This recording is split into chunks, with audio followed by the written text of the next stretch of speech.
Right, so I had my mic turned off. So, morning everyone. Chris list. So today we're gonna work a little bit more on the restaurant API that I worked on last night and the last few streams. And the system is, of course, it has a Rails API only application for the as a backend, being the active record ORM with all of that stuff that comes with that. And on the front side, we're using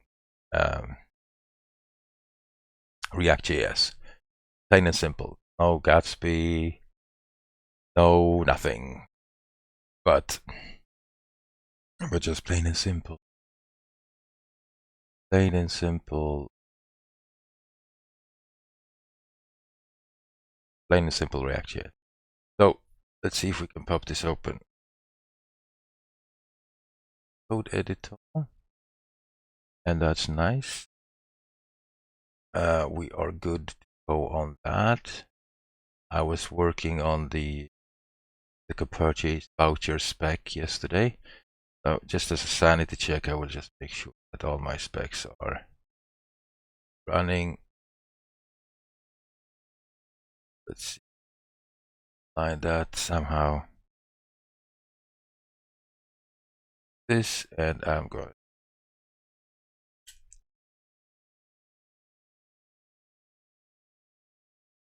Oh, there we go. I'm probably got some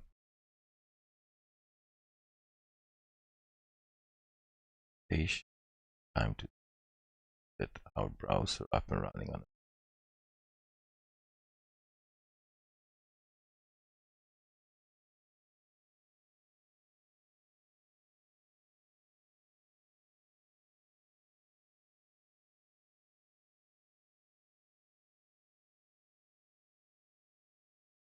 Test.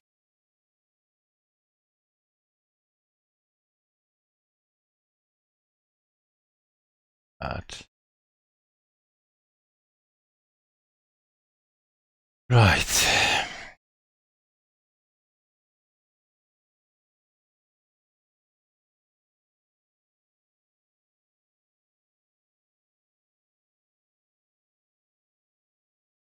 Probably a very early morning for a lot of people. So get too much chatter going, and I totally no understand.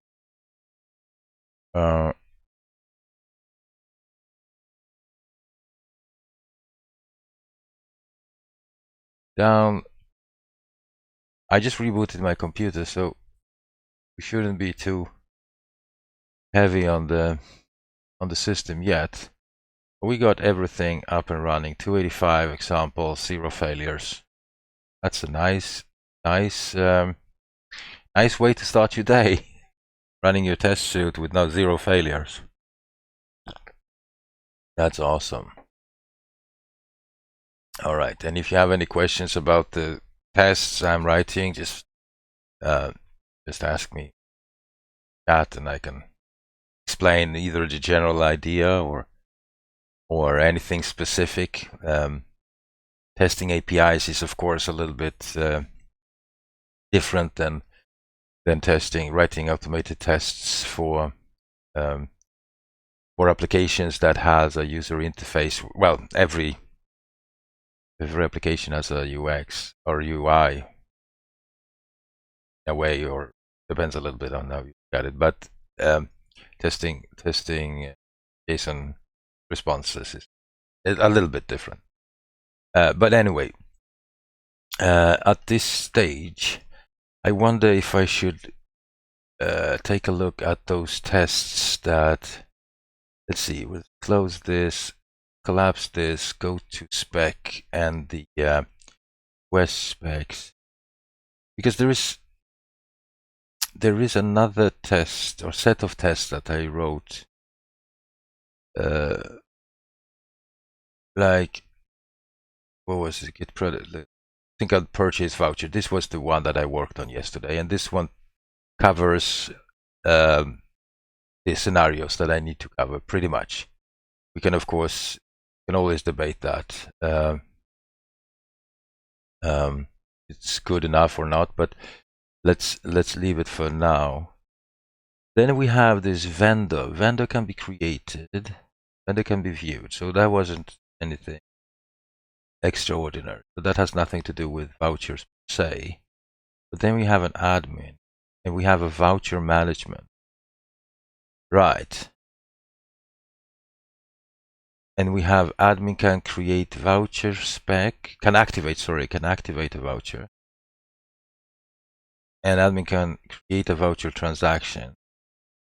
This has to do with how the vouchers are being used by the in the system. But here we have one. Admin can create voucher spec. Okay. Variant serving. Right. So are scoping this. Right. Making a post request here. Making a post request to admin vouchers. Let's pull up this. You can purchase vouchers as well. Because here we are making right. We are making a post request to API vouchers. And right, so okay, because this one is dealing with actually purchasing that by an end user. And see, there's some inconsistency here that I am not particularly fond of. Because I am just sending these things in as params directly on the post request. And here I am wrapping things up. Right. Which I guess is not that super bad. With invalid data. But the value is not invalid. This value is not really invalid in my opinion, because a servings voucher could have, in principle, could have value nil. And also if I'm checking for variant can't be blank, which is a shitty error message anyway, which needs to be fixed somehow. By the way, if there's anybody listening in at the moment, I was checking out my the recordings of my streams from the other day, and there seems to be some problem with the sound, like it's not properly sending out, or there's some glitches in the sound. If you experience anything like that, please let me know. Good. Yeah. Well, I keep talking and things should work out. So please let me.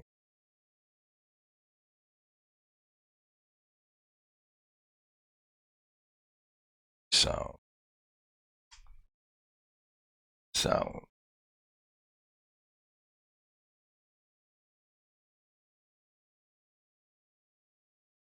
Right.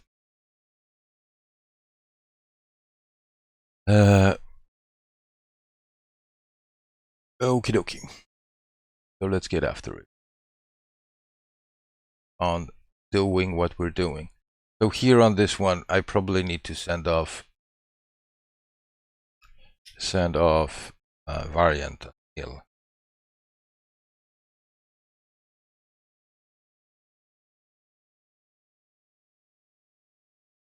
Okay.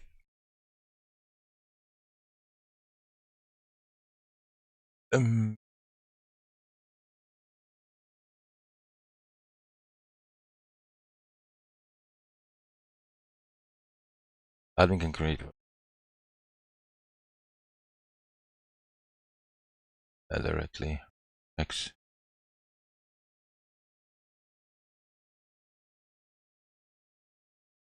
Right, so that works.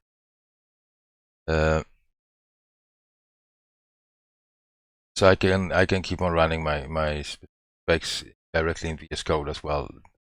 Necessarily have to switch over to the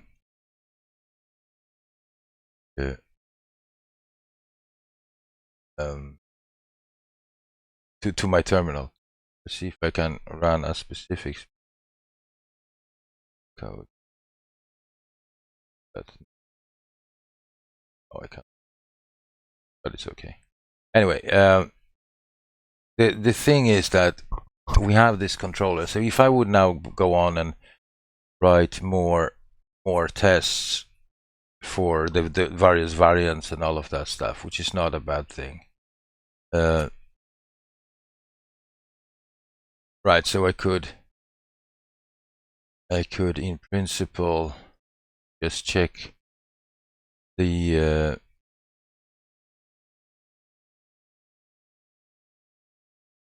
all of this is not necessary, but I want to have a cache variant, right? So we would probably want to I want to these, right? So I would say describe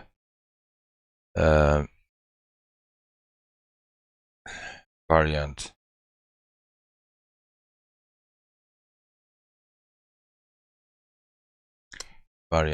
well, gosh, how did I have to variant cache, right? Variant serving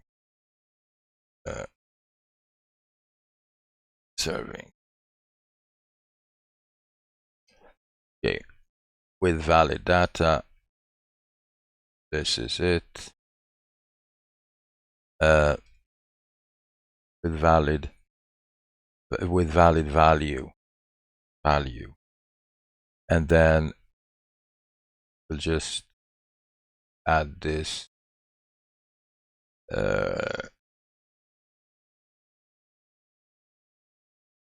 I can just add this. So it expects to have 201, expected to create an instance voucher. But are we sending some messages back to the client? Controllers, and then we just vouchers control. Create. Voucher was created. Well, that was okay.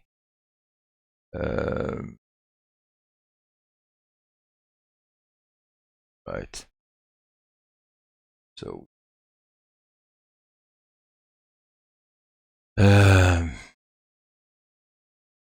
sure.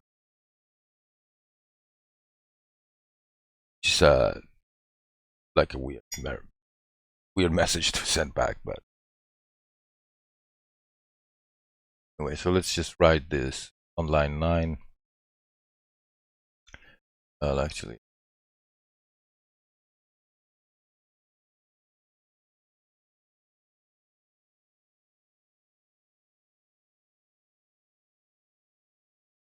on line 9. Right. So that works.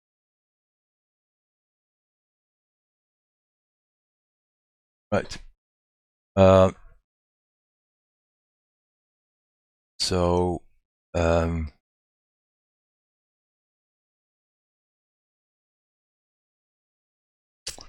so that's good. Have this value 10 with a valid value. So to say describe of 10 and servings.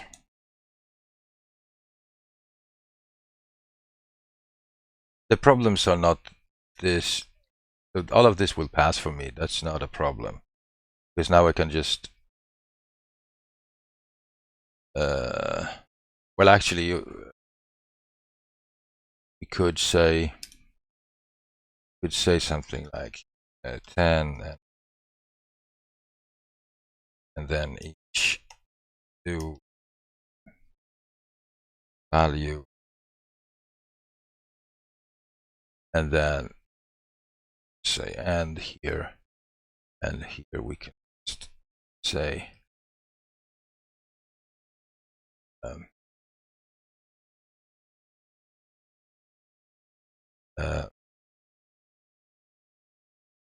value, can move up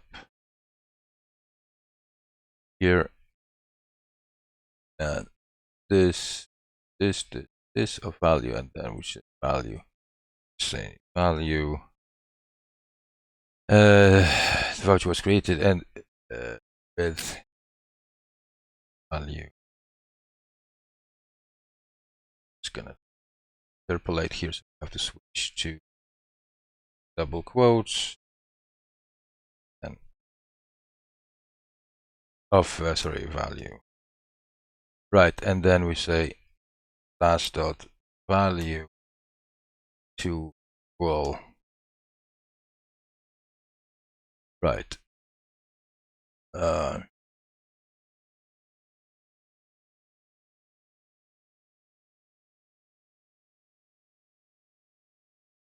That's on line 9. Right. So by by adding this this array here, which is actually not even perhaps correct, because what I would say voucher default permitted serving values. This is what I want. It's much better actually, because then I don't. This is not hard coded. This is actually referenced directly from the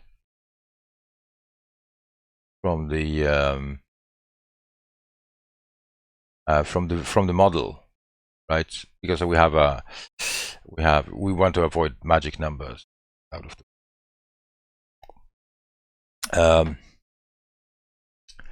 Let me see if we can get some. Oh, sorry, my Slack up and running on my other computer, and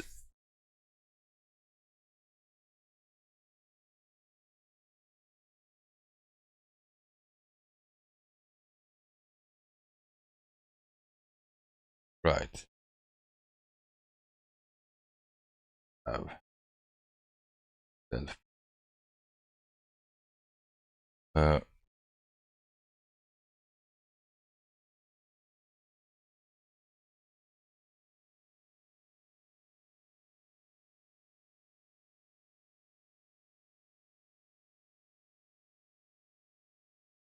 Go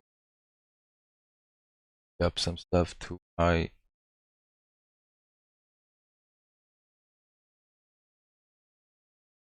some.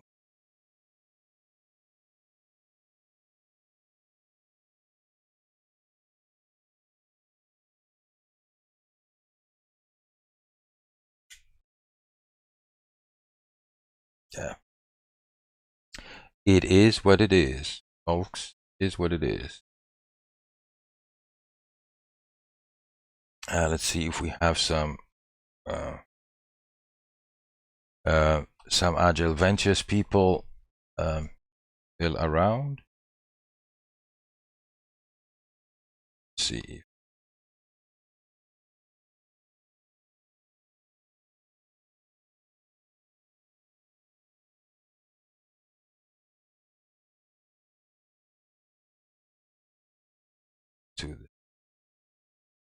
So sometimes we, will actually that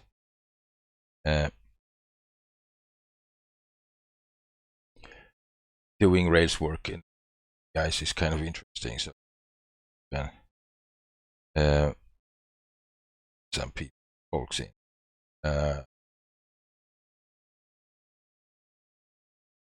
dot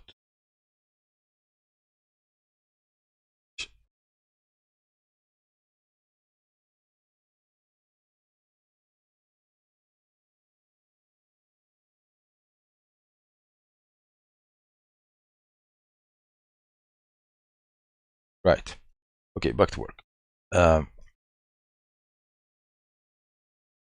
So we have these permitted servings values, which is nicey. So we have that out of the way. So now I'm just gonna get gonna copy all of this actually, and I'm gonna say cache, and this will be permitted cache value, and here we will just say cache, and let's see what happens with that, because I think might get in trouble, or get some false positive. This one starts at 41. Let's run that. Actually, I think no, I don't want. Oh shoot! Oh god! There we go. Okay, have that.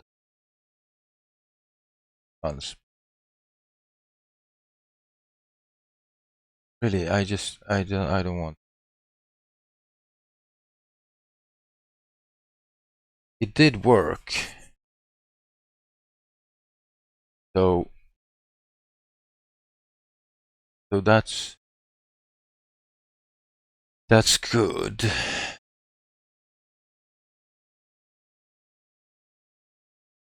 But with invalid that. So the problem is that what is the problem, by the way? Problem is that I either overcomplicated the other controller, or I getting false positives here. And when I mean the other controller, I mean the controller where I was doing my purchases with by the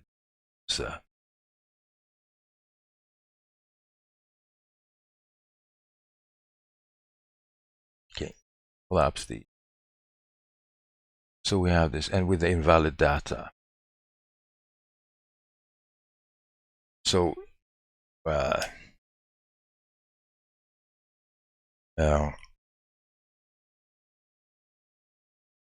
with no value and variant. Right, so that is that case. That's one use case. So that's gonna be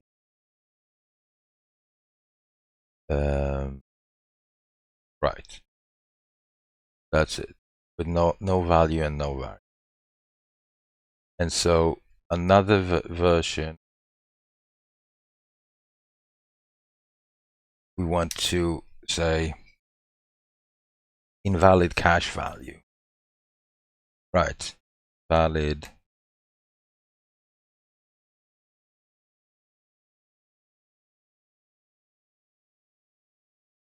invalid cache value. Right,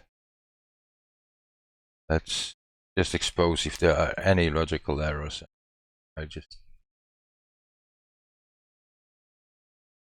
Wouldn't be the first time, probably not the last time. So, no drama. So we will get this, and we will send off the variant as, whoops, where are you? There it is. So this is going to be cache, and here we will say 3000, right? So want to say have to provide a valid value with an invalid. Right. So this is the same test. But here we're not even. Oh, there is so much else wrong with those tests, by the way.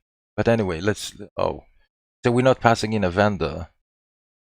So we need to, that's,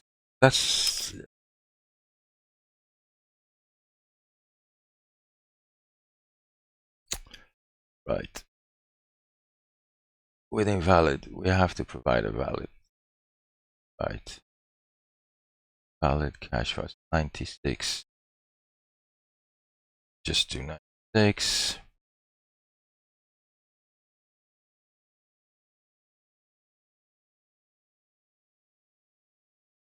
Right. It was 201, exactly. That's the problem. Because it just didn't tap in it. Because we are not doing the things that we are doing.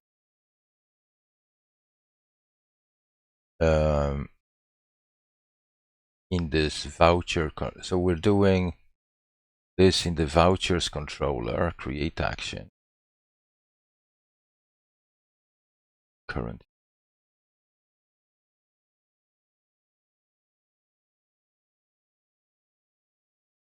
Sure, current. And here we are making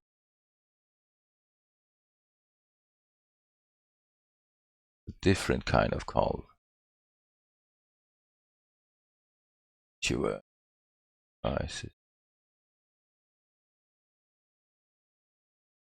Oh no.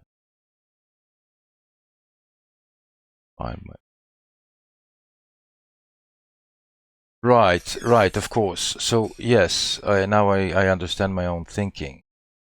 So here we are telling, so if the voucher is purchased online by the end user, we're just saying that we are issuing this by the system user of this vendor. Exactly, it's an anonymous. Yeah, right.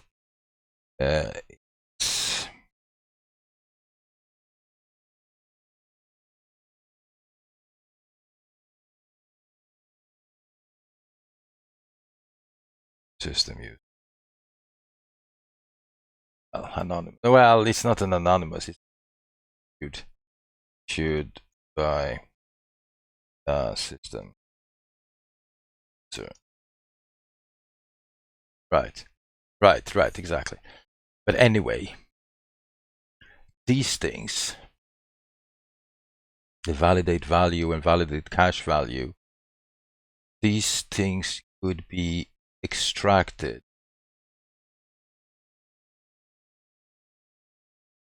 So what I'm going to do now, for now, I'm just going to copy these into the vouchers controller, but then I'm going to actually move this out and put them into a concern. Or should I do that? But I don't know much about concerns. So let's get this into the vouchers controller. Find vouchers, set owner, vouchers.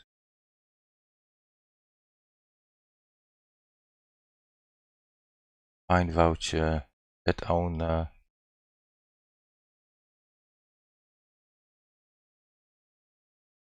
Right.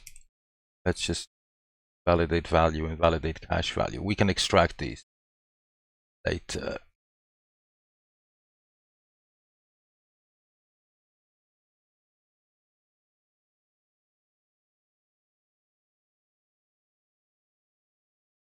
Into a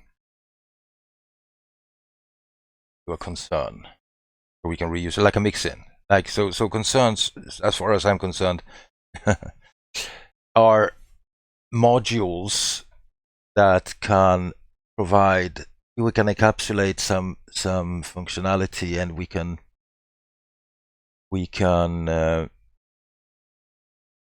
use them as mixins in those controllers. Yeah. So in my before action,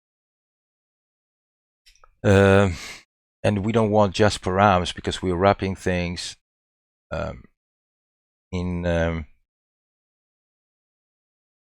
we're wrapping things in this voucher param. So we want this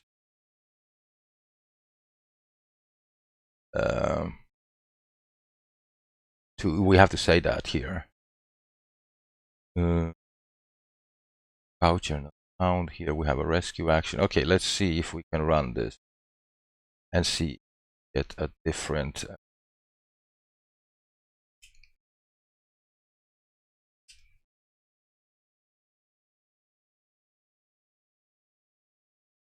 hey, let's run the whole thing then. Right, now we're failing on this one.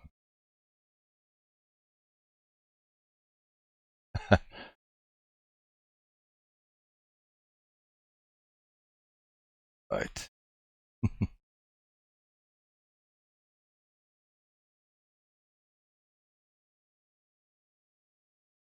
So everything failed, but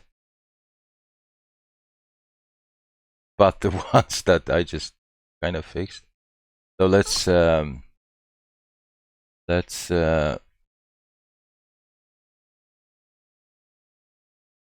take a look at that. Admin can create vouchers, so everything was failing. So let's just do 100. No, let's just do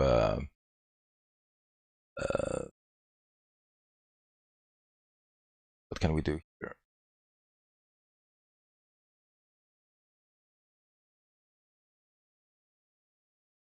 Right. Let's do 9.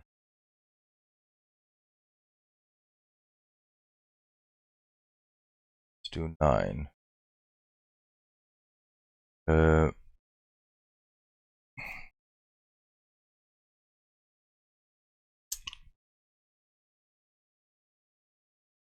Right.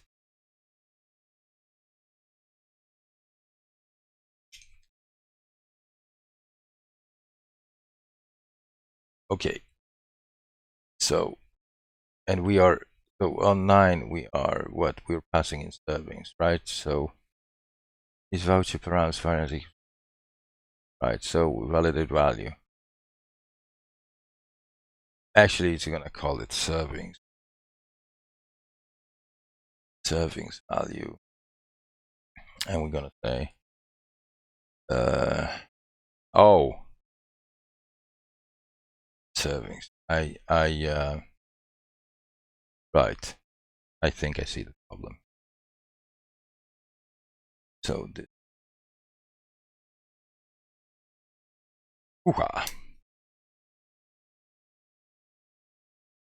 yes. Okay.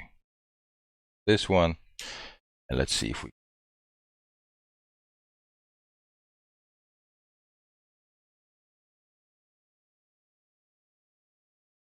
right.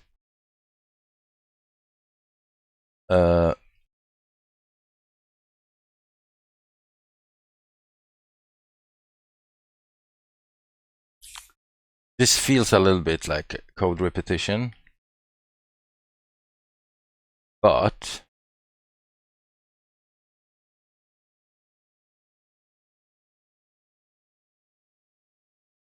we could, with a little bit of imagination, we could probably bundle this together into one single function, but we're not gonna do that. We're not gonna do that now. We're gonna do servings.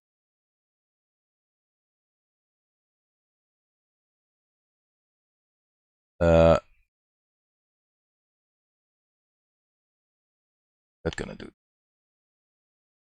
We'll just make on the change. Okay, make sure that we are up and running.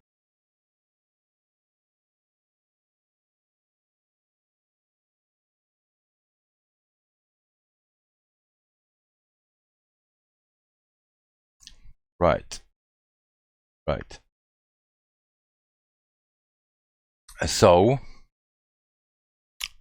I'm gonna have to refill this guy with some more coffee. So I'm gonna take a 30-second break or something like that. And in the meantime, I will and run. Actually, I'm gonna run a small ad for the coding camp where I work. So bear with me.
All right, enough's enough.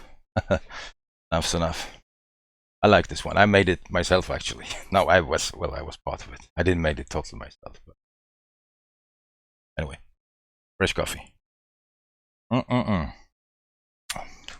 Good stuff. Right. So more testing, right? Let's get into this. Now, so writing automated tests is could be perceived as a fairly tedious kind of work, but you know what? At the same time, you get to know your application really well, and I would definitely argue that leads to better quality code. I'm not saying that my code is like super good quality always. Absolutely not. That would be preposterous to say, but I am doing my best. Right. So I don't know if guys are writing automated tests or not, and if Rails is even part of your box. But it is for me. I feel really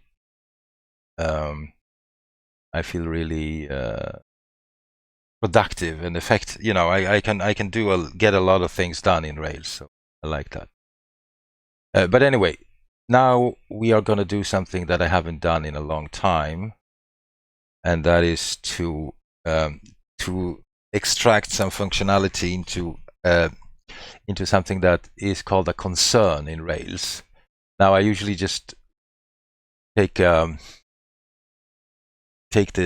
easy path and just extract it to a module that I place in the lib folder, rather than using the concern, which seems, if I don't understand correctly, or if I remember correctly, it's just basically the same thing, but it follows the Rails doctrine a little bit better, or it's part of Rails. So I'm going to do a little bit of research, but I'm just going to do a git status first, and we have modified this. So git diff right system use Right. Right. So we're just going to say that we are refactoring the vouchers controller and add spec, right? This guy. Purchases controller, vouchers controller, user can. Right, so let's stage all of the ads checks for, or ads, yeah, checks. Oh, factor voucher control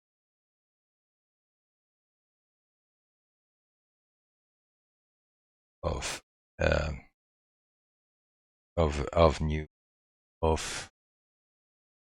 new go to look of variant.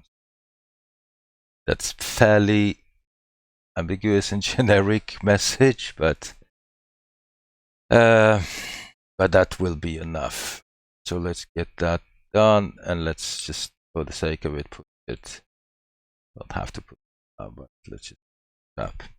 And I'm getting used to I'm getting used to using Git extensions or Git functionality built in VS Code. By tradition, I've always used the terminal and always pushed for that.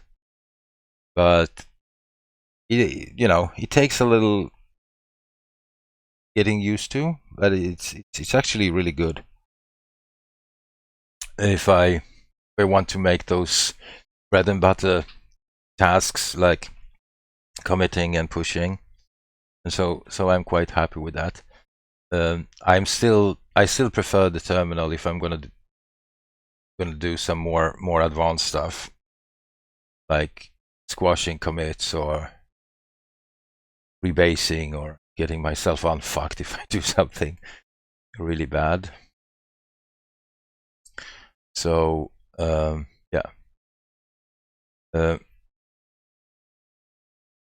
we are here doing Rails work, and feel free to say hi in the chat if you are here to watch me write automated tests, and if you're curious about anything, or if you just want to say hi. It is Sunday morning, doing some coding, and the sun is shining. Life is beautiful. Life is true. Especially when you get to do what you want together with people that you. There is this fantastic quote by Victor Hugo. I actually have it on my my GitHub account. Let me see if I can pull this up.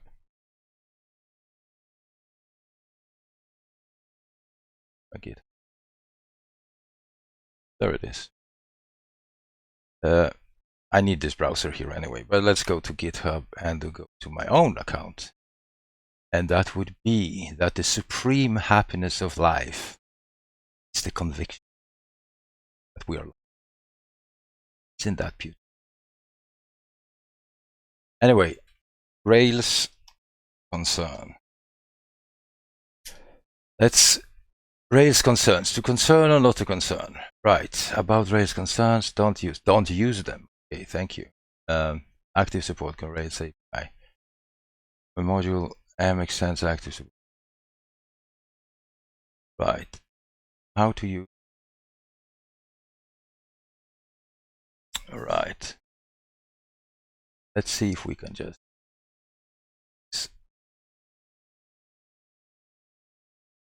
get things.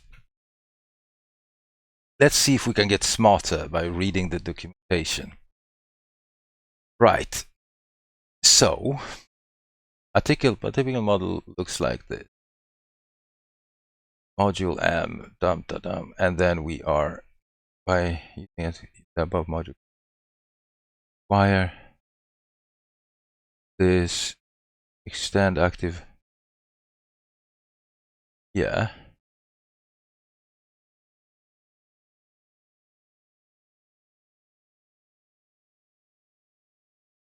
Right. But I'm talking about not about models. Module bar. Right. Class method included.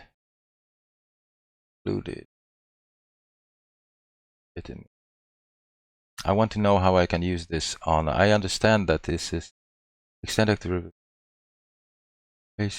self-included class methods too. Okay. Active. Right. So I can just say included. And then but I don't want to do scope, but I could add so it's a right. Let's try that. Let's try that. So let's see. But also, yeah, let's see if we have a generator for that. By the way, see if we have a generator for that. And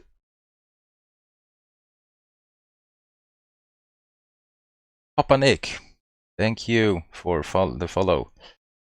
We are doing today. Yeah, what are we doing today? We're working on a Rails API, and the system that I'm building is a small restaurant system for venues to deal with the prepaid lunch cards or vouchers or cash cards like gift cards. So it's a very small domain scope, but I think it's interesting little system. And so I'm working on the backend side, and this is a Rails API only application. And I am just messing around with some refactorings at this stage.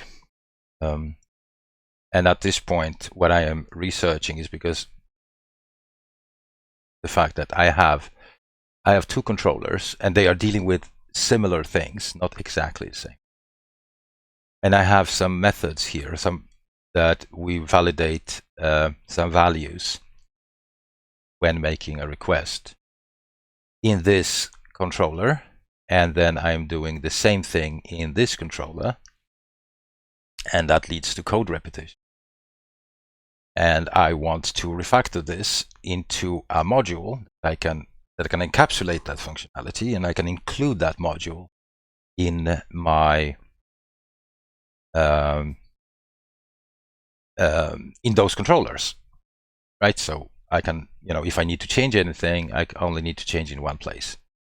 So there is these fantastic acronyms: keep your code dry, which stands for don't repeat yourself. And then there's the opposite of that. Your code is wet, which means wet is write everything twice. WET. Dry and wet. Anyway, so I don't want my code to be wet. I want my code to be dry, and therefore I want to use something called a concern. And I haven't used that before, or I have, but it was like ages ago. And so I want to get that into my flow. So I see that we have a few words. Just say hi, and if this explanation actually makes sense, Papa Nick, then just give me a thumbs up or thumbs down, because sometimes I caught up with my explanations.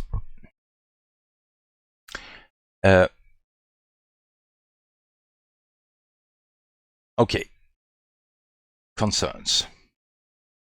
So here are my controllers and my concerns.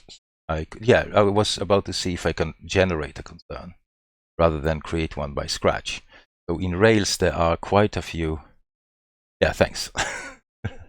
Thanks. You did. That's good, because sometimes I just use way too many words when I explain. Anyway, so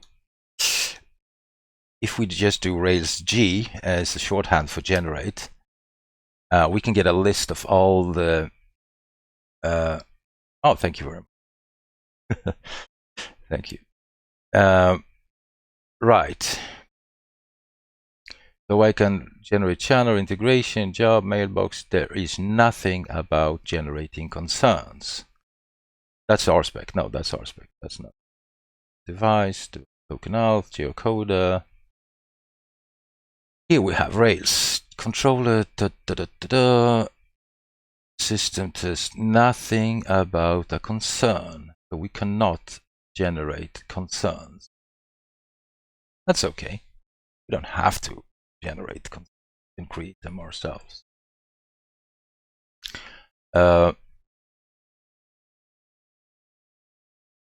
Can code it ourselves.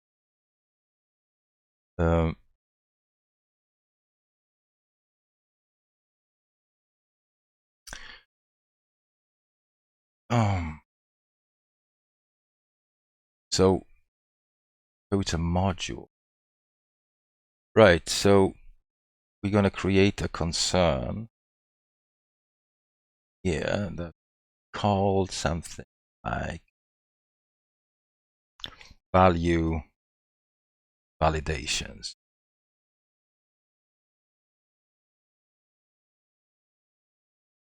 Value validation. And then I will just say module value validations.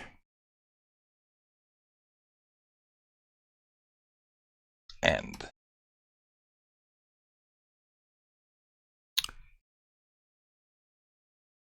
Yeah, they are validations, but I can't move them to. So yes, we could move them into the model, but the problem is, the way I see it, is that we are. So I want to make sure that the data that we are passing in is actually validated as appropriate data before I even attempt to create these vouchers. And the reason for this is because we have a voucher. So if you look at the vouchers vouchers model, if you look at the vouchers model, we have I have I have some validations, of course, on the model itself, right? But and I would probably benefit from having validate inclusion of value in the permitted cache values if the variant. So I can have a conditional on the validate, or I could write a custom validator.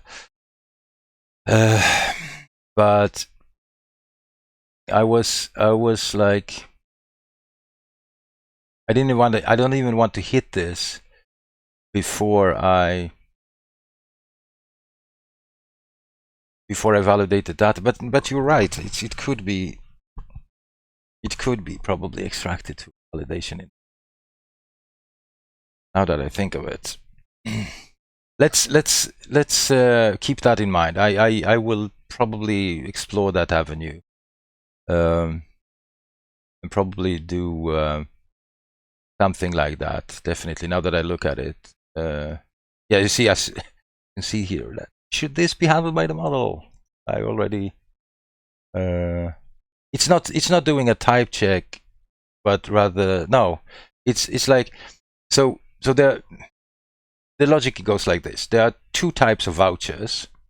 One that is a voucher that deals with an n amount of servings that you can, as a customer, you can buy a lunch card and you buy, you prepay for 10 lunches, for instance, right? And you get a price for that.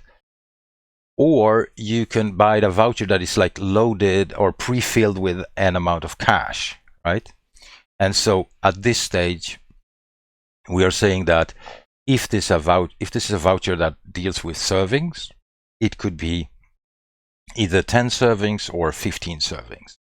And if it's a voucher that is filled with cash, then it's 10, 100, 250, and 500. And we're not dealing with currencies yet in any way, but just the values, right? And so, and there is of course a flaw in that way of thinking too, because we're supposed to handle multiple vendors. So I would probably add a functionality for the vendors to set that themselves. Like, oh, I want to sell, servings vouchers with 20 or 30, right? And another guy don't want to do that. And so that that would probably be moved over to the vendor model later. But at this stage, we want to hard code this to start with, iterative, incremental kind of view. So yeah, I'm gonna go with doing this in the controller first, in the before action. So we just want to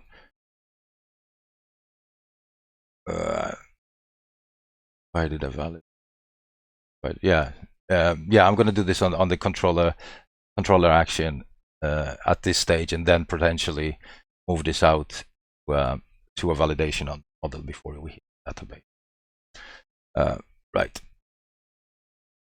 I think that's the best explanation I can give you now. Sometimes you just don't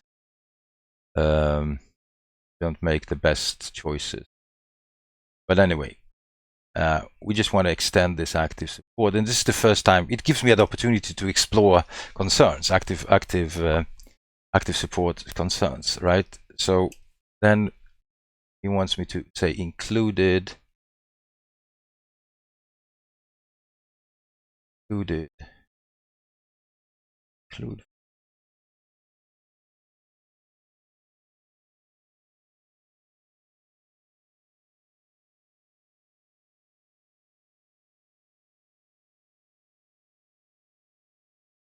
bar. Okay, so if I would now just say, included do, and I would say def foo, oops, and then just set a binding pry here, and then I would go into my vouchers controller, and I would just say that this guy include this, and I set a before action before action on foo. I just wanted to hit foo. So this means that when I run my spec, let's run a single specification here. Let's just clear this up, and then admin can create voucher spec, and I only want to run 1 on 23. So anytime I hit this controller, foo kicks in. Good. Okay. All right. That was simple.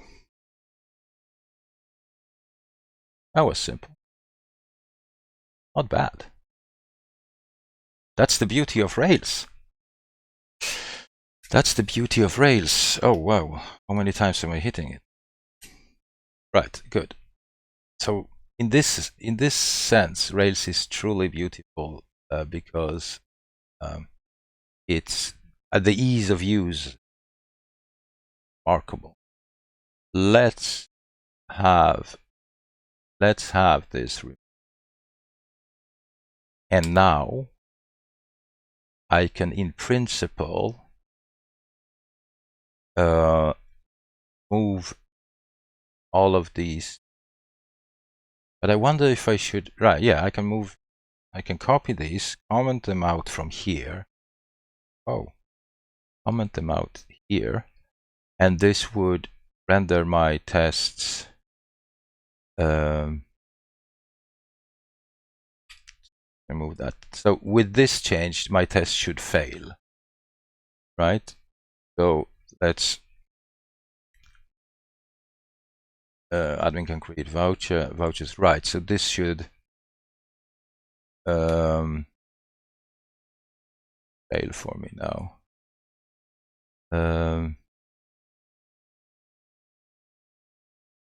I want to run with valid value, so I can run on 9. So yeah,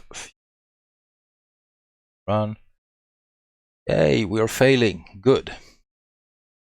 And now I can just paste these things in here, right? And now I can run this again. And if this works, then, I mean, if this is the solution, then these tests should pass again. And they are. So now I've extracted this functionality. Yay. That's yay. I'm happy with that. Which means that now I can go to my purchases controller and I can do the same thing. I can just include value validation on my purchases controller. And then I can, because I'm doing the same thing, but I kind of, so here I'm just checking params, and on the vouchers controller I'm checking some the vouchers params, because I format the data slightly different. Yeah, it is truly awesome. And now I should be good on that, and so I can just run my specs here.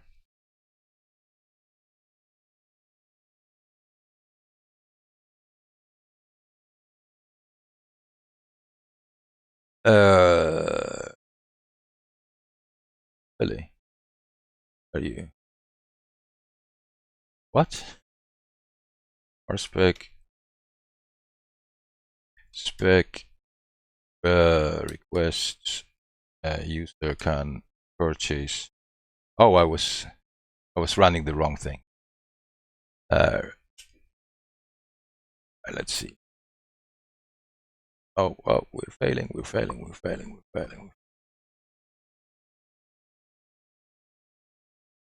Yes, of course, we're failing because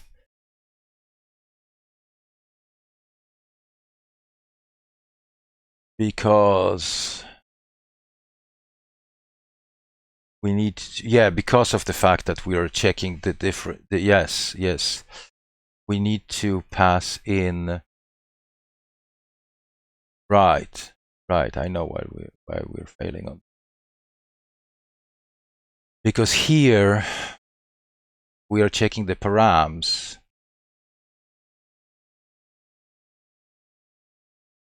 and here we are checking the voucher params. So here they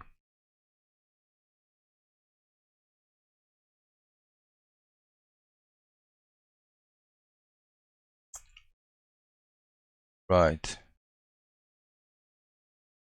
So what if I do? Oh, okay. So what if I do? No, I can say so params if parameters equals it's either voucher params. Can I do that like very simply, or params value? Can I do that? And then so here parameter. Well, it's actually value.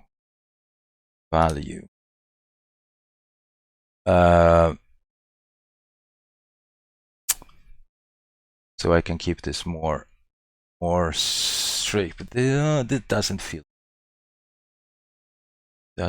so. Let's see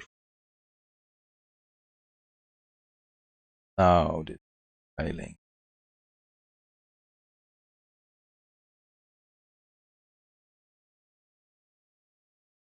This is not what I...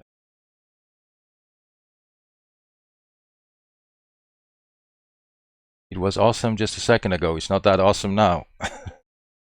Purchases controller. Back. What? Admin can create. Right. So are we still going red on this? Going green on that. So let's set a binding by here, and then just let's run one of the...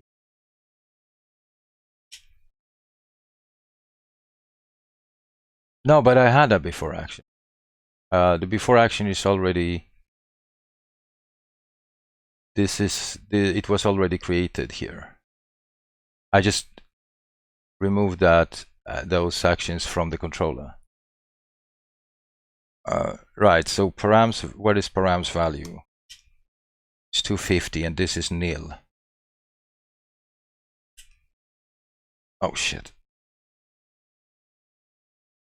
Params value is 250, whereas voucher params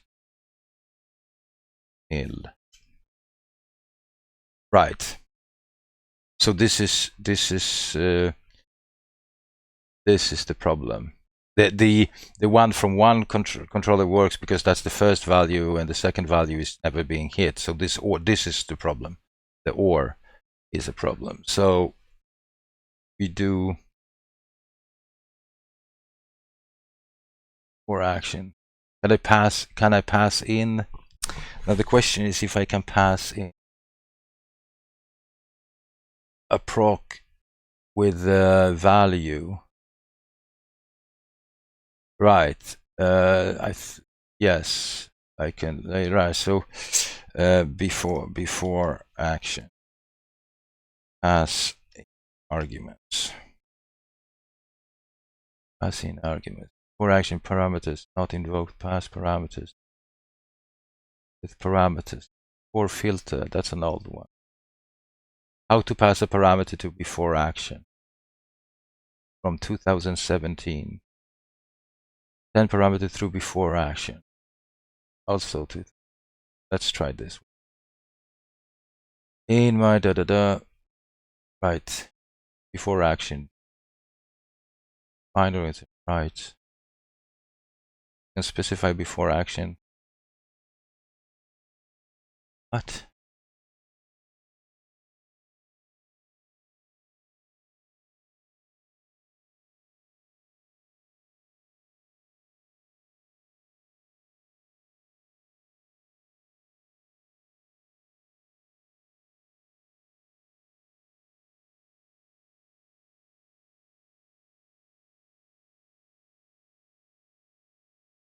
Just set an instance variable on the...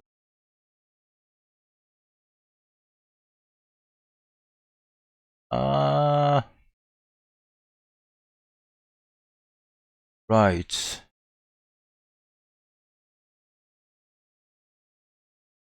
Right. Right.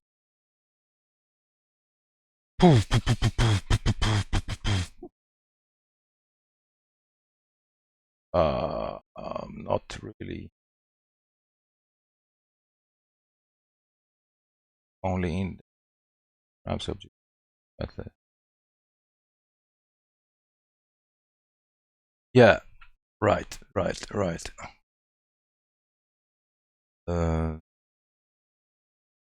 So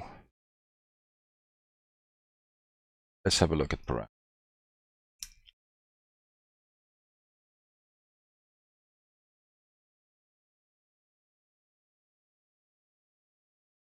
So I can write this up like this.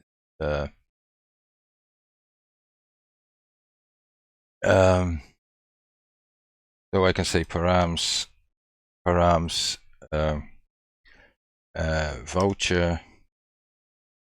voucher.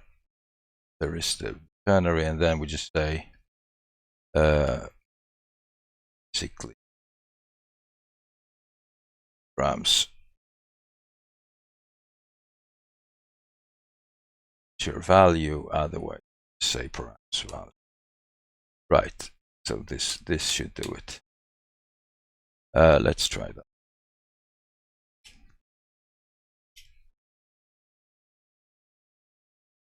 Right. So let's run the whole thing.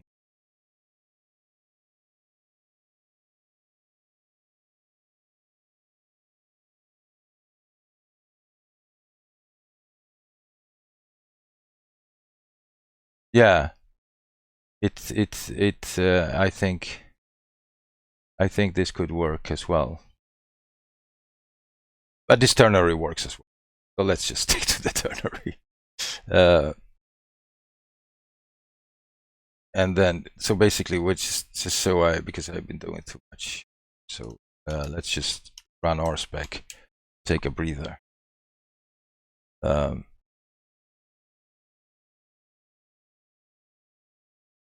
All right.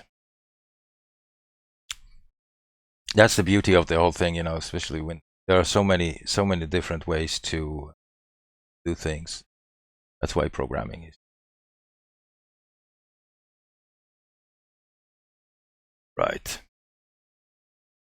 Once I'm done with this, Papanik, if you're interested in how to generate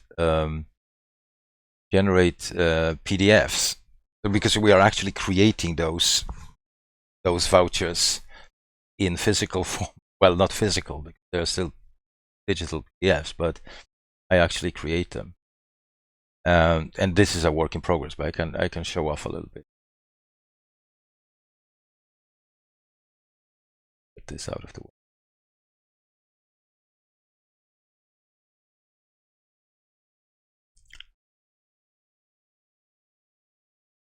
Sure. Oh, got a failing test. Leave that out.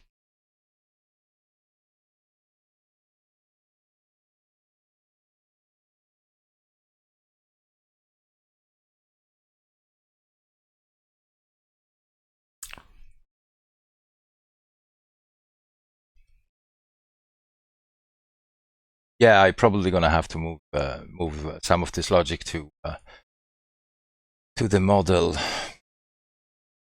Really, what if?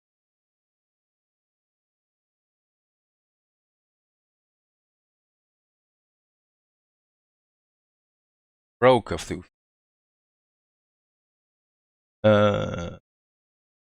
broke of you. Why is that? Let's run this one. Let's start from the top. So let's run them. Let's keep this list of failing tests here and run them from within my VS Code.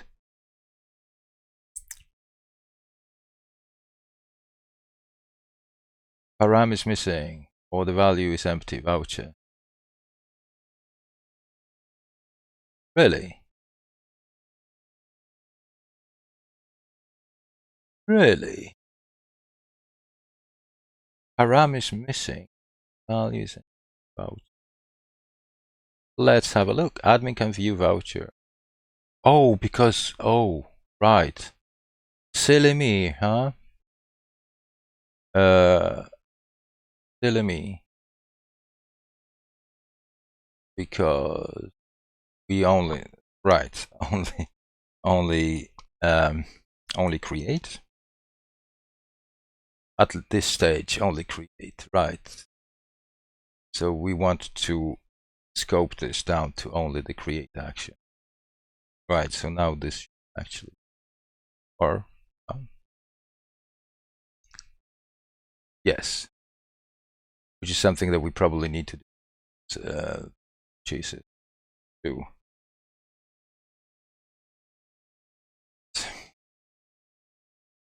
Right, that was, of course, I should have spotted that. I did spot it. I should have spotted it. Right, so let's just take a look what we have to read. Right, so we should be able to run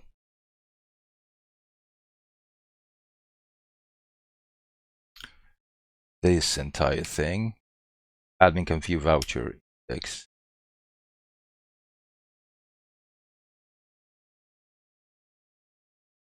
Right, so we're okay on this one, and then we can retrieve voucher, because we have functionality for our users to go to a specific website and actually check their value. So that is the spec for the API side of that functionality.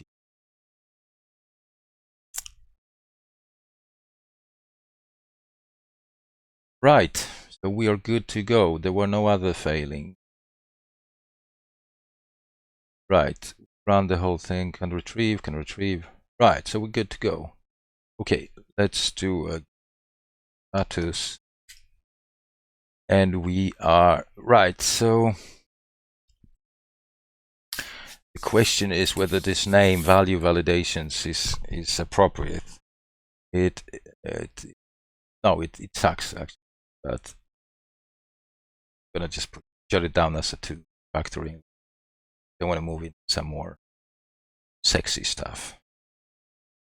Git add. Oh yeah, Thomas, go on and move your visual thingy here. They change it.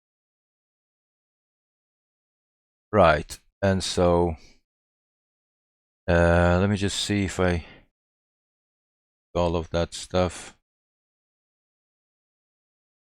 Oh, there's some commented out code. I don't know. Now we use a concern for the first time in my well, not live, but for a long time I'm using a mixin. That's good. So extracts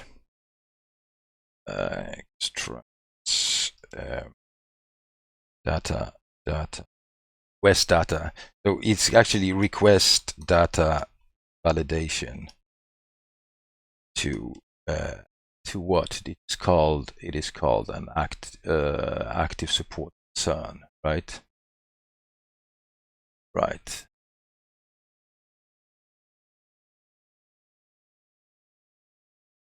I'm 7 characters over the, but doesn't matter. Right, that's what we do, and let's just push this up. I don't forget.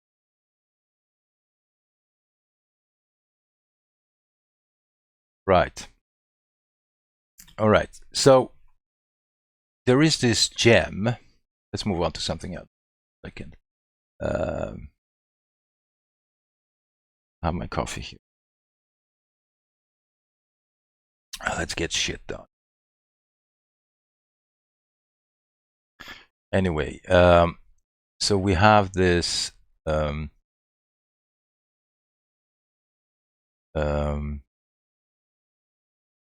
I see we have an audience. Audience, please say hi in chat. Apparently Twitch wants me to have at least 5 people chatting at the same time, so just say hi and who you are and where you come from, and if you love automated tests or you loathe them, let me know. Let's talk about the physical things. I mean the vouchers themselves. So I have in my lib folder, I have a module, or actually I have some variants of this because this is in progress. So I have a few modules that deal with generating PDFs based on the data passed in through the voucher model or object. So if we look at this card generator first, that was my first attempt on doing that. So there is I'm subclassing a prawn document. So prawn is a library. My love for automated tests is dependent on the writer of the tests. All right. Oh, all right. Are you writing them yourself sometimes? And hopefully you love yourself. That's hopefully. But yeah, elaborate on that a little bit. Anyway, so there is this library prawn, right? And they have a main class, a prawn document. So I create a generator, and basically I want those cards to be in like a credit card format. So this is the credit card format. I'm passing in the voucher here, and then I also have a setting render true or render false. So render is basically whether I should actually create that document and upload it to Amazon Web Services or not. But that's a different matter. It's just for development. But I'm passing in the voucher, so I have all the data.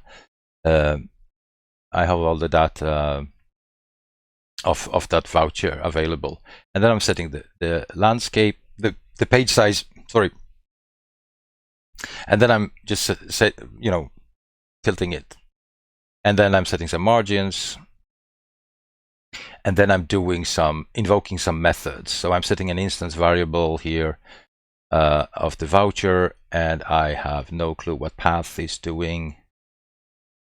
Right, generate. Yes. Okay, so I have an instance variable called path that I use down below. Okay, that should probably be moved up a little bit.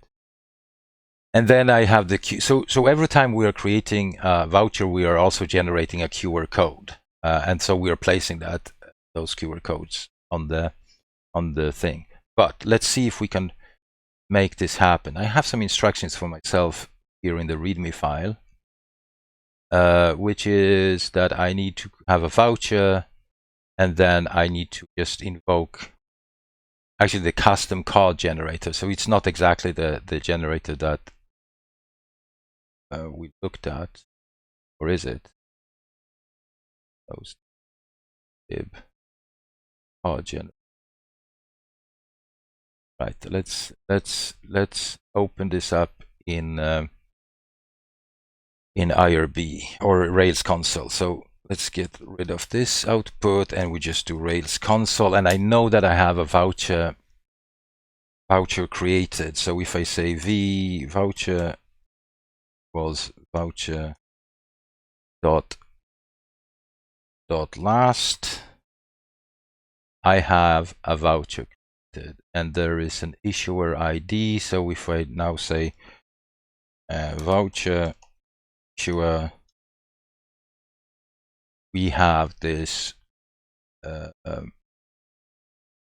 this system user, right? So if I check vendor on it,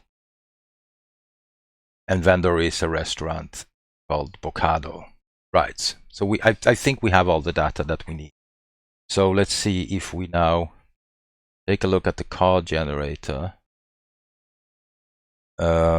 We supposed to pass in render just a voucher, right? So let's just do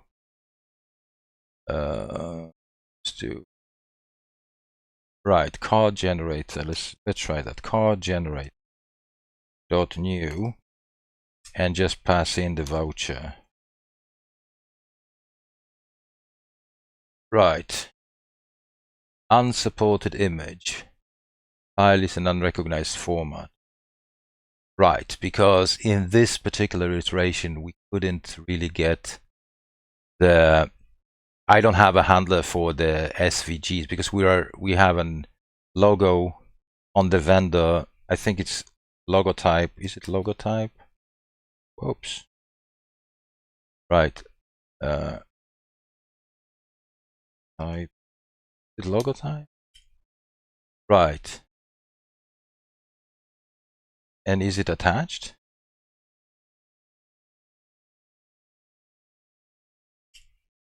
It's false. There is no logo type attached. What? Really? Anyway, we're gonna try to do the custom card generator. And so in this iteration, we actually have some more stuff here. So the initialize method takes render true and variant. So variant is, so we have like three different layouts, and we also can localize these. So in this case, I'm gonna use Swedish version, or actually let's change this to English Perhaps we have audience. I don't know. Right. So we got that off. So this is the entire object that we just created. Right. But let's see if we can find this guy here somewhere. So it's called card PDF, right? So card and the F document.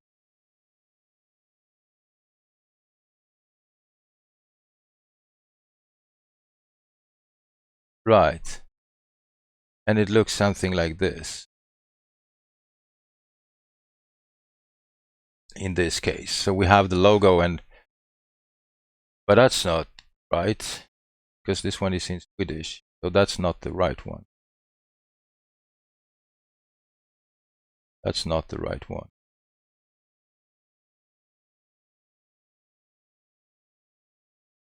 Please present card when right. So that's not definitely.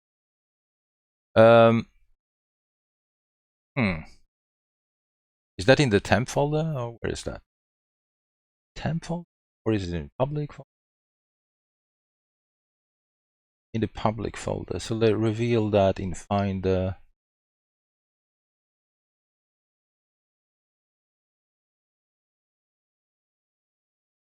Public. That's the one. Really. So let's so let's just change that to 2.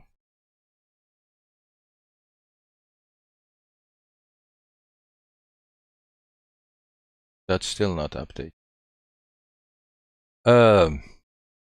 Hold on a second. What am I doing here? I'm doing something completely wrong. So it is, and then we say what?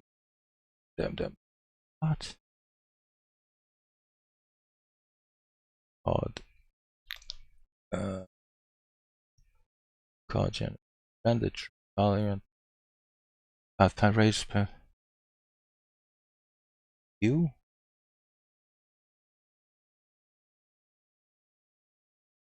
A week ago? Where are you? You? Oh, that's where the fucking queue. So, oh, damn it. That's where the queue came. Public, right? This is the. Let's get rid of.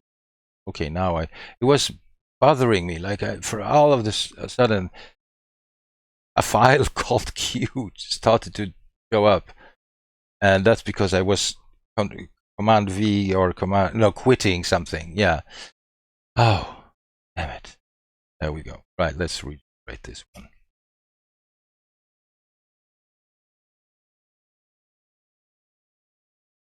And so, public. Oh, back. Really, are you still doing? Yes. Okay. All right. So my.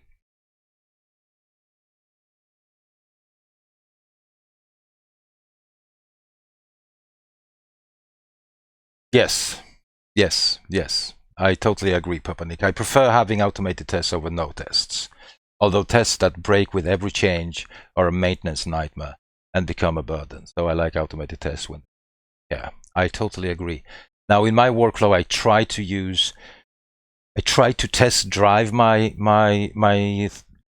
development. So, you know, this thing with what you're saying with that with every change the tests break, that's totally valid.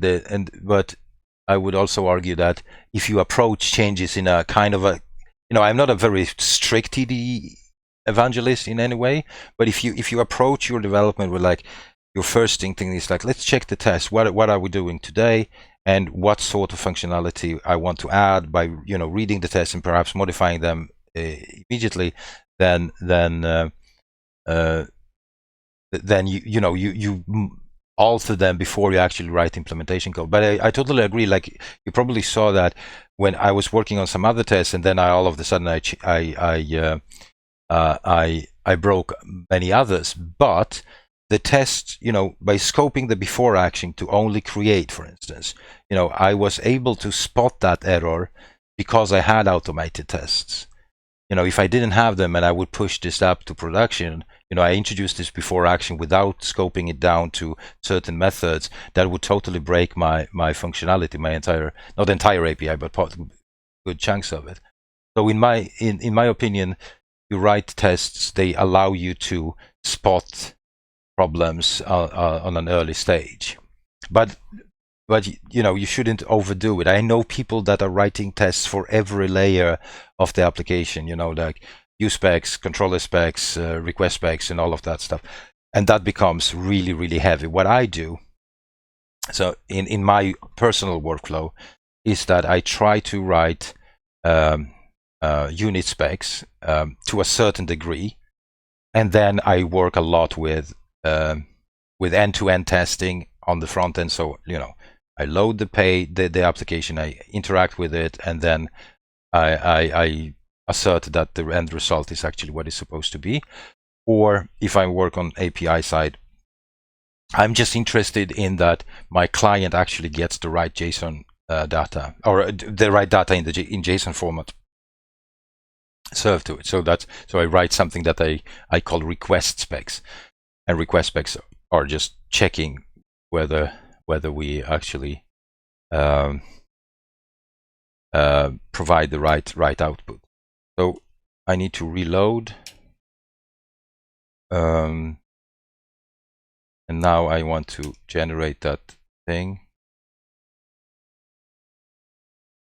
Right. So now we have this launch card, and let's see if I change the layout to 3,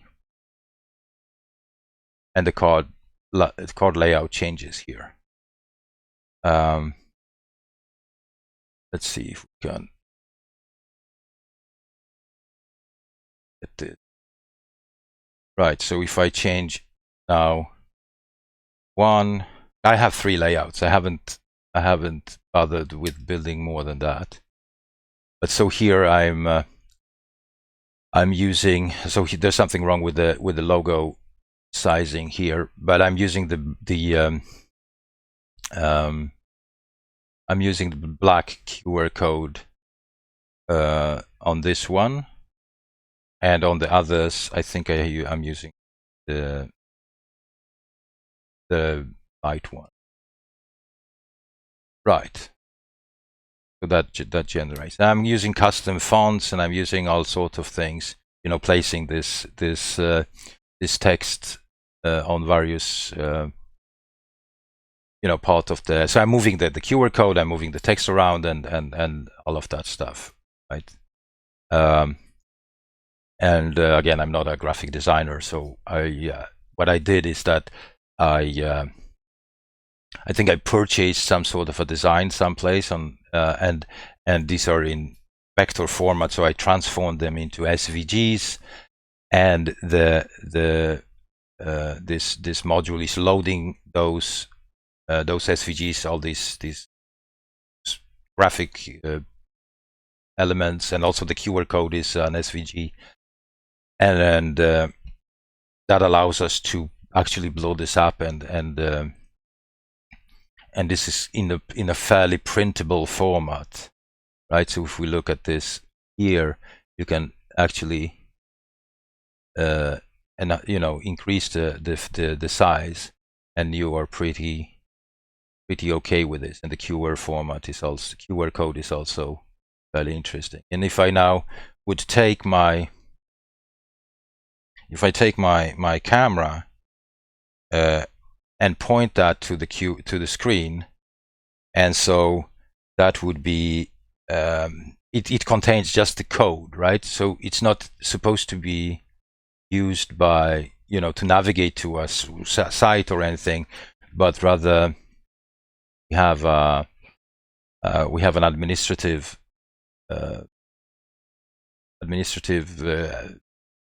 part of this application that will allow the staff to have their application on their phone. And so when a customer comes with a physical card, let's say that he has printed it out or anything, so the waiter would just point their phone to that card and read the QR code, and is able to deduct a serving or a cash value or what have you.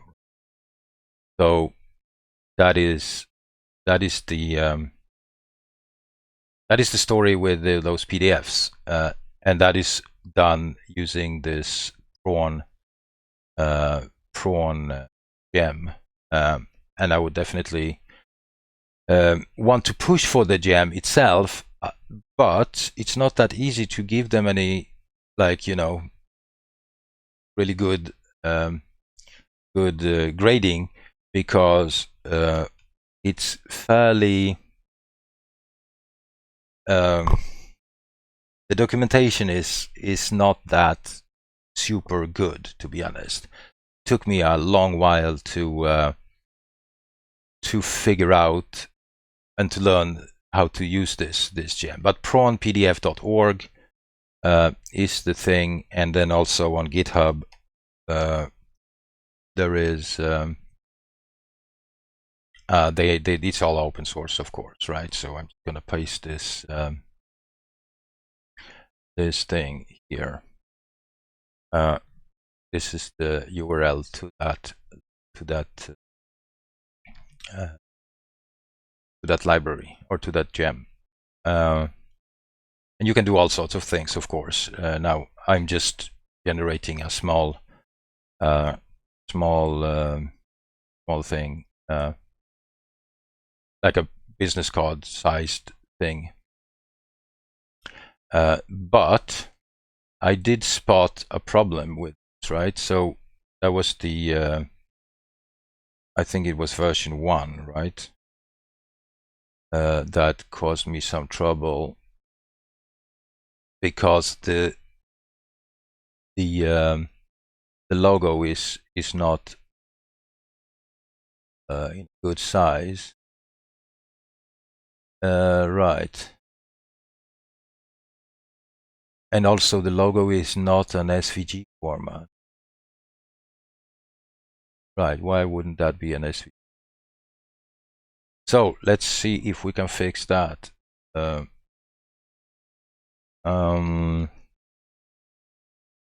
that module is a bit of a mess, to be honest. Custom card, right? So that's the font families update case variant SVG file 1. That's the background, then background center logo, Bocado, right? Right.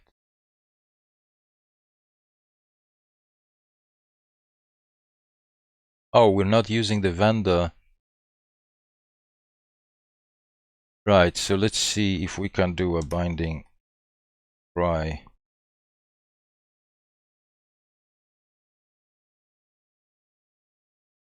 Bocado.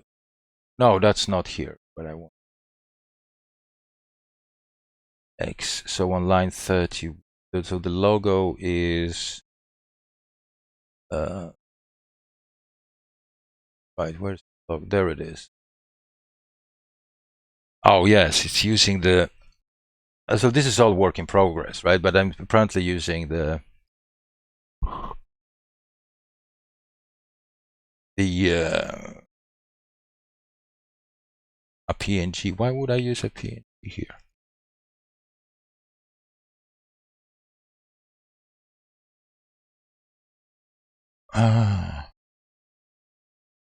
But it's not the PNG that is the problem, it's the scale that is the problem, right? The logic is a bit of a mess. Yes, it is. We can doing it to handle the dummy logo on a dark background with branded Bocado. Hence the comments, right? So the problem is, so I should set the scale to 0.15. Is that what I should do? Just to have this code. And thank you for the follow, Christian Leonli. Christian, right? Thank you much.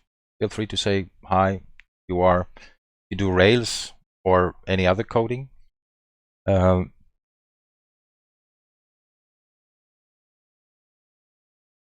see. So I reloaded this. Let's run this again. And we have a larger logo, although it's not so right. The quality of the logo type is not the best because it's a PNG. Oh, you do Python and Swift. I'm okay.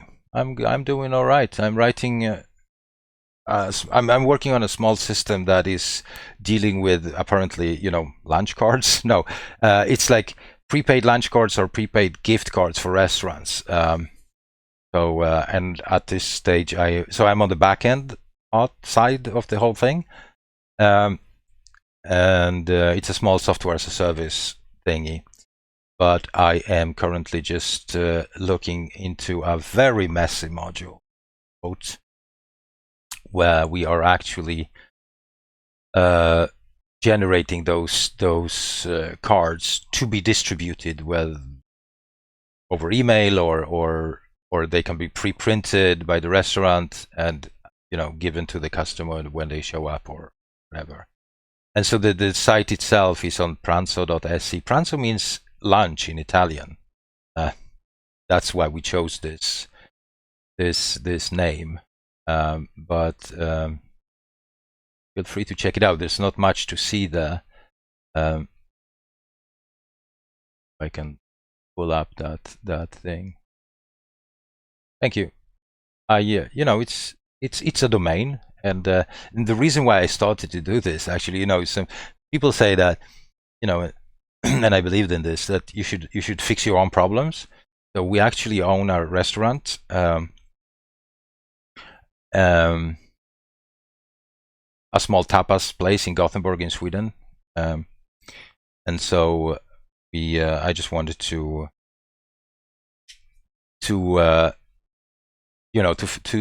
start handling my own lunch cards, and then I thought that this might be a good side project to work on and potentially make money out of it. So this is the site. React, really work in progress. Don't judge me, please.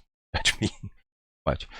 But I've been playing around with this site. So we have i18n installed here, and there is this functionality. I think I mentioned it before. So where you can take this card and validate it, and I actually have that on production. We can check this code. Now, this is a specific code, so it doesn't follow we all do. I guess we all do have work in progress. So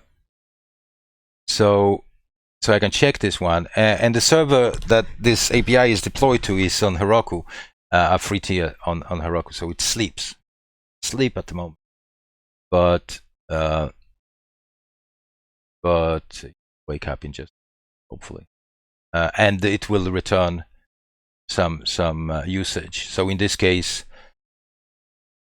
it is a valid Pranzo card with value of 15 servings, and you used up 9 servings. You have 6 servings left, and you also get the date. So the dates when it was used. So apparently here there was 2 servings. So perhaps this person ate lunch with a friend or something, and so on. That's a nice little thing. Okay, and then there is this administrative part. Let's see, Bocado, right? So I have this for our own restaurant. See if we can go to vouchers. No, not. Can I go to log? I can't do it. This is definitely not. So let's see, local storage. Right. So we have to clear local storage. Can I do this? Right. So if we do local storage, right, and now I can reload, and can actually. Right. Can I? No. Oh shit.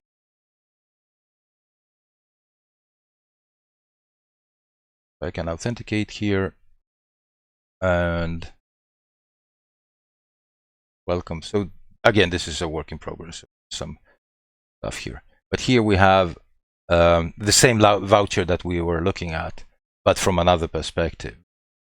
So here we can see all the times they use this voucher, and then I can create a transaction like this, and I will just go in and remove it. And now we see that there is a transaction. So here on Pranzo, if you would check this transaction again, we could see that there was one created March 14th, right?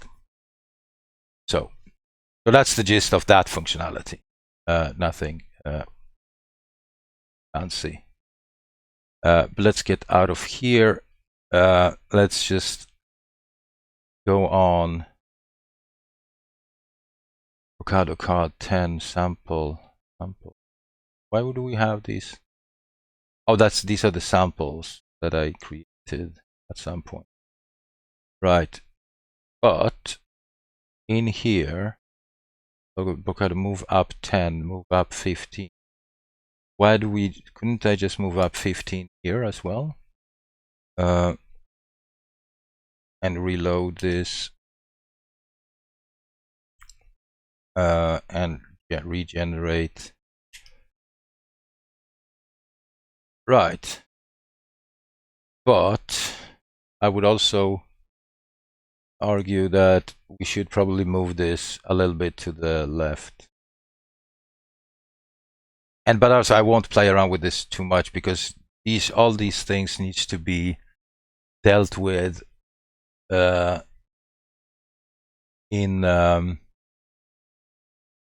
they need to be dealt with on the vendor, right? So like the vendor needs to have a logo, and that logo should be in SVG format if possible.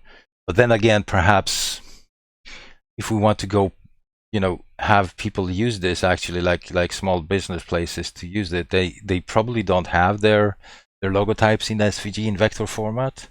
They usually just go on and have their JPEGs or PNGs or GIFs or whatever. So perhaps we shouldn't ask much of people. I don't know. But in terms of testing, this is very hard to test these kind of things because it's very visual, right? So what I have here is a test to only check for content. This test is not really, it's not big in any way, but we are stubbing out this secure random. Sorry. When I create this voucher, we have an after action, after hook to generate this 4-letter digit kind of code. And so in this particular test, in my before action, I'm tapping into this secure random function. And just have it return what I wanted to return, because this is actually dealt with on the model level. If we go to the voucher, so we have an after, where did we attribute Right, before validation, so once the object has been created, but before it has been validated, we have this generate code function invoked, and the generate code is setting the code attribute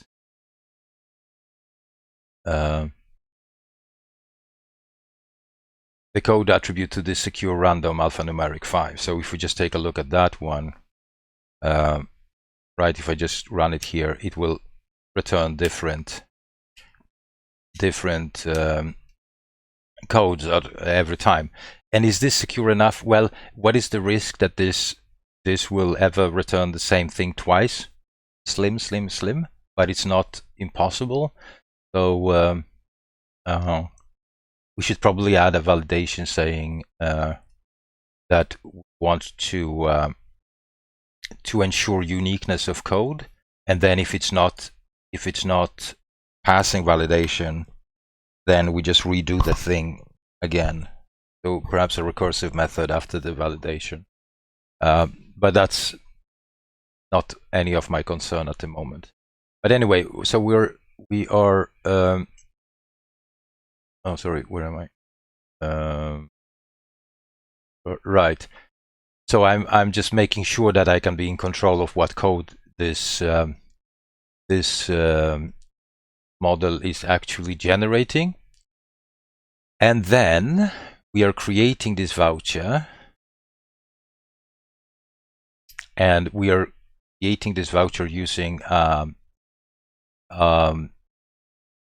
library called FactoryBot. So the only thing I need to pass in is the things that I want to be in control of. In this case is the value. The code is also something that I control by stubbing this out. And then I am creating this voucher here, which I store as a subject. And then I am actually grabbing the file because I have a path to this file that I create, and then I run it through a module called PDF Inspector, and I analyze the file, and then what I get after this, as a result of this analysis, is a set of strings, and then I can, well, it's an array of strings actually. It's not a very well. The analyzer does a job, so it does what it's supposed to do. But I get a set of an array of strings, and then I can just make sure that this launch card actually contains the strings that I want it to contain. So if I would set a binding try here and actually run this test.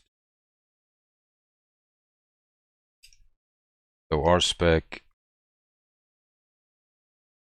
spec lib and then call generator spec.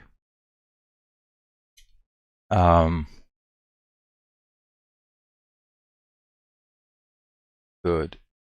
Stop here. So if we just take a look at PDF and just check the class of it, and that's an inspector text class. And if I just say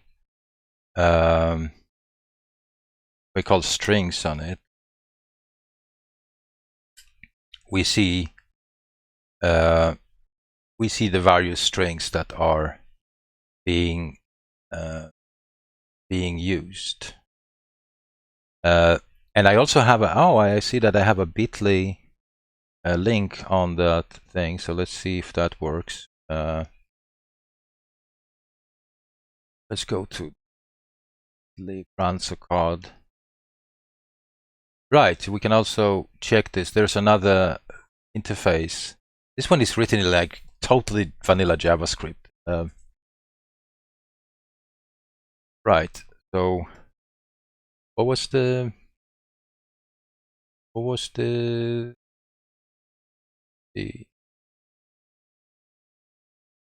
right, so this is it. Right, so one I can check. I can check this here. Search. Yay! This is a valid voucher. You have 5 coupons left. And then we can view details. And this is it. And this, of course, looks like shit. Again, this was just a proof of concept, so I didn't really put down any work into this. Not sure what these commas are. Be honest. And of course, the dates are not formatted and all of that stuff. But again, it was just like a proof of concept when working on this. This is not in use. But we could also purchase online. Apparently not. That haven't been implemented yet. Okay, so let's out of here.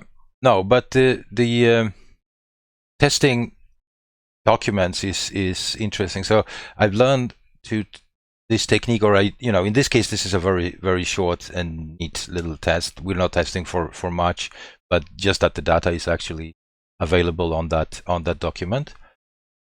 But I learned to test this when we were building like an invoicing service once in Rails, and we just wanted to make sure that the invoices that we are sending out contain the appropriate data. So you can use this PDF inspector for a lot of various use cases. So that's pretty good, in my opinion.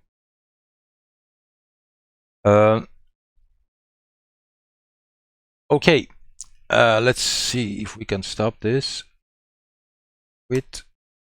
And so in Python, I'm actually a bit curious. I've done a little bit about a little bit in Python, and I plan to learn more about it. I was never super fond of Django, so I always preferred Rails. I mean, there are different approaches, yes. But I hear good things about Fast API. So Christian, do you know anything about Fast API? If you do, I would love to learn a little more about that. Let's see if we can run the whole thing. So let's quit this. Clear. And just run the entire test suite. So we can see that I normally use Flask.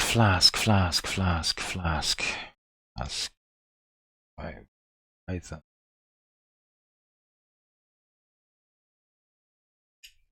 Right, welcome to Flask. Is that it? Oh, you're learning machine learning. That's hardcore. That's hardcore. I'm actually gonna so I got inspired by another streamer here on Twitch, Arcania. She's streaming those learning sessions on a daily basis, apart from weekends, from what I understand. And she's studying software development or computer science at an interesting institution called University of the People. It's a California-based university, accredited university actually. And I am more of a self-taught. I've studied at the uni here in Sweden ages ago, but I was ages ago, B didn't finish. So I started to work, and so I actually got a bit inspired by her, and I enrolled in a computer science degree program, and I just got I got an email this like last night, and so I will be accepted into that. So I'm gonna go back to school. I'm running a company too actually, and but I will be go in and learning about programming fundamentals and machine learning and algorithms and all of that stuff.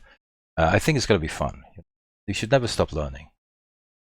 Never stop learning. So Flask, but I am a bit intrigued by Python actually. So if you would sum up in a few short sentences what you like about Flask, that would be awesome. Is this like a is that a full stack app? So you build both the logic, Ninja template engine, right? Yeah, complete application. So it deals with the entire. It could be used full stack, right? So is it like, have you guys heard about Sinatra for Rails or something like that? But Sinatra is not a full stack. Yeah. Is that something like Sinatra then? Okay. Right. I use Sinatra a bit. Well, okay. But it was really long time ago. So for me, Sinatra is like Express for Node.js. You have to do everything. So Rails is highly opinionated. Like you do things in the Rails kind of way. That's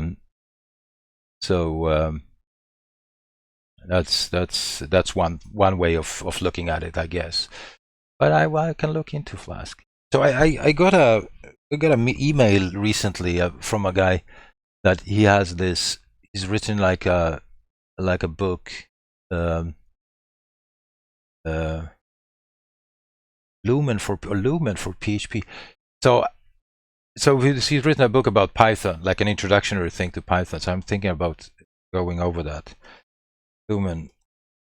Right. I did a bit of PHP when I was a kid, and still have traumatic memories of that Lumen PHP. Right. But I hear that PHP has made big leaps into being a good language now. I don't. The one thing I dislike about Flask is the Python community. In other words, Django ORM is great, but you can't use Flask because it's tied to Django so tightly. I really like the Ruby community because a lot of libraries, like Active Record. Right. Christian, so trauma from PHP or is that what you are agreeing to? Right. So I totally agree that Active Record is what makes it or breaks it for me. It's in Rails. Now I am actually in the process of writing a small package. Trauma with PHP, yeah. Gosh. For Node, so I'm moving a lot into Node.js, and I want to build the Node APIs, and I teach at a coding bootcamp, right? I do a lot of Rails and a lot of React, but I wanted to create a tutorial. So in our not a tutorial, but like a workshop. So in our bootcamp, what we're doing is we're building a lot of APIs using Ruby on Rails. But at some point during the curriculum, I want to show our students that all the things that we've done in Rails are very generic. So the concepts could apply to other technologies. And so I wanted to show them some stuff using Node. And for me, the Node thing was a bit hard to get into because of lack of a good ORM. So what I did find was Sequelize. Sequelize is an ORM for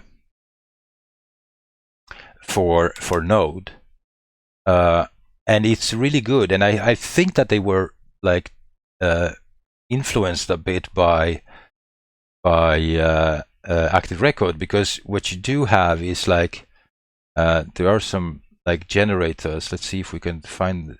I'm not going to talk to you about everything with SQLize, but it's definitely an interesting library. So if you want to check it out, check it out. But there are some generators. If you look at the generators, I love generators, you know. So generator,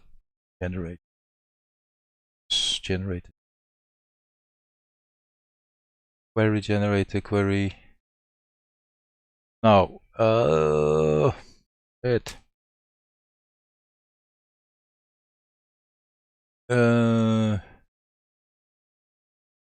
REST API generate. Oh god. Oh, I can't really find that. So the documentation is also a bit, you know, very other topics that indexes, patient.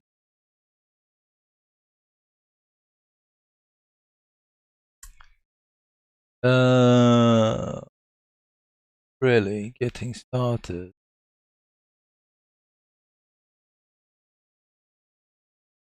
Not really cool, but yeah, so I can't really find that now, but just because I talk about it. But this thing, this Node API generator, will actually be will actually create a skeleton with this is the wrong folder structure. Right, it will create a skeleton of an API application with SQLize installed and configured, so that we can make good progress and that we can actually use an ORM instead of having to write your own custom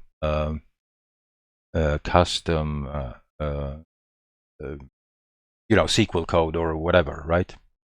So I actually work a little bit on this from time to time here in stream, because so my thing is that I work on my side projects, and sometimes I work on creating course documentation, and sometimes I just code for like just browse around and do some random shit. And among this, I do random shit category will be to explore Python at some point. So, and also study at the university and learn and become a real software developer, just a self-taught guy. But anyway, if you have git status, right? So yes, we deleted this guy. God damn it! So let's just this queue thing. So git rm cached and then public. I just want to make sure that it's not in version control. Right. Git status. Right. All right. So no, I don't have to add anything. What did I do? They change in this. I was showing you guys this stuff. Oh yeah, so I changed the logo and deletes comments, right? So I'm gonna go over here.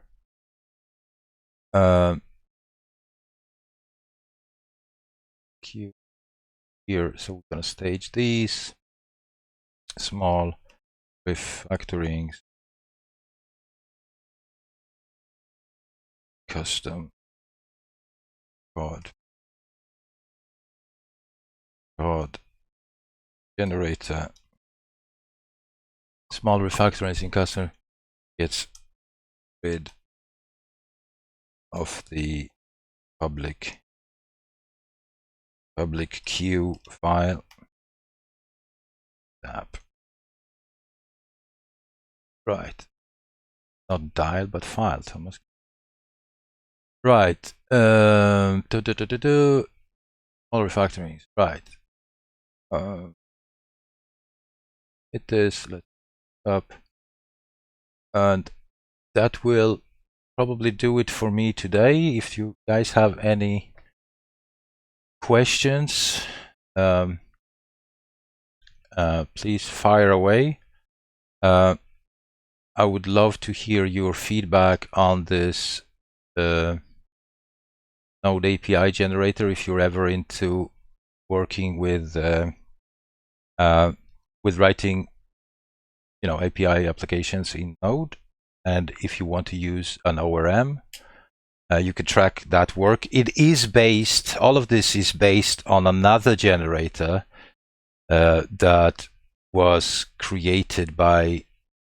So first of all, there was like an Express generator, and then some guys created an Express generator API out of that, and that was a very simple one. I think it came with Postgres pre-installed and stuff like that. And then I've taken this in another direction to add SQLize to it and some other stuff. So I haven't updated the README yet. In my package JSON, I give these guys attribution. So all of these people are the guys that wrote the original solution, and I just put myself on top here as the the custodian, not the custodian, the like developer of some other things. And the interesting part in this one, if I may take up a few more minutes of your time, is that I am writing tests in Chai and Mocha, and this is the first time I'm writing tests for a terminal or a CLI tool. So the tests are pretty new to me, or this way of testing is pretty new. And so apparently what happened was that the original creators of this Express generator, they wrote tests to accompany their tool. The guys that took this into the API domain, they never bothered to rewrite those tests. And also, this is a really old package, like you see, 7 years and counting. So the way the testing was being set up was a bit out of date, perhaps. So I did a little bit of refactoring on this one, but I am not sure that you're doing this totally okay, appropriate or not. But at least I have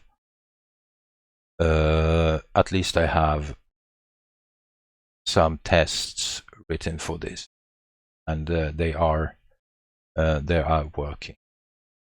So if you look at testing in RSpec and you testing in this, they are remarkably alike. Mocha is much, if you know RSpec, then you can learn Mocha. If you know Mocha, you can learn RSpec. That's, it's just different matchers. And Jest is pretty much the same thing, I would say. Perhaps not everyone would agree with, but in terms of writing request specs, this super test is, say the least. All right, gentlemen and ladies, thank you very much for tuning in. I really appreciate all the follows and all the comments. I will be online again for a short while later tonight to do some more coding before bed, and then next week is next week, and we'll see if each other again. Stay cool. Remember to stay healthy, wash your hands, and happy coding, people. Thanks a lot.